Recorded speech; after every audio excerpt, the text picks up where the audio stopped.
Bağışlayan və mehriban uca Allahın adı ilə. Biz siz əzizlərimizə Quranın elmi ecazkarlığı haqqında, elmi ayələri haqqında danışırdıq. Keçən verilişimizdə yadınızda varsa biz demişdik ki, keçmişin qədimi alimlərindən olan 100-cü illərdə yaşamış Ptolomey alim ki, dini kitablarda Bətlimus kimi onun adı qeyd olunur. Öz dövrünün ən tanınmış alimlərindən olub. Təbii ki, Ptolomey nəzəriyyələri bu günləri də həmən nəzəriyyələr qalır. Amma bəziləri ki, qüvvədən düşüb.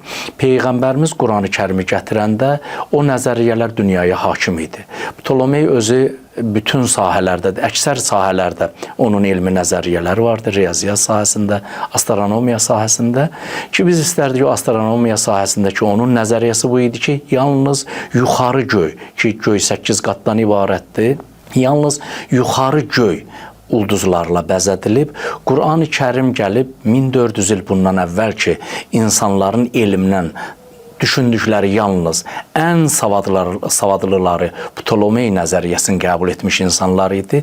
Qurani-Kərim gəlib həmən nəzəriyyəni alt-üst etdi. Təbii ki, həmən zamanlarda insanlar onu anlaya bilmirdilər.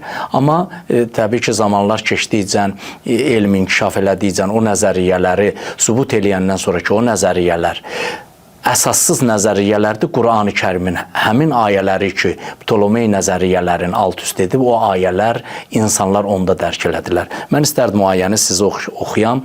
Saffat surəsinin 6-cı ayəsində uca yaradanımız belə buyurur: Və zəyyənnəs səmaət-dünya bizinətinil kəvakib. Allah aşağı göyü ulduzların vasitəsilə zinətləndirdi.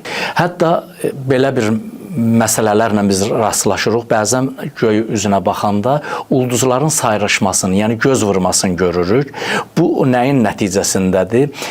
Göy ilə yerin arasında hava qatının vasitəsində o ulduzların sayrışmasını biz görürük. Amma o hava qatını keçəndən sonra daha o ulduzların sayrışmasını görə bilmirik. Bu onu sübut edir ki, bəli, Ptolomey nəzəriyyəsi ki, qeyd edir ki, yuxarı göy, həmən bu ulduzların sayrışması Qurani-Kərimin aşağı göy, yəni dünyanın göyü, insanlara ən yaxın göyün ulduzlarla bəzədilməsindən söhbət gedir ki, bu Qurani-Kərimin elmi ecazkarlığının sübutudur.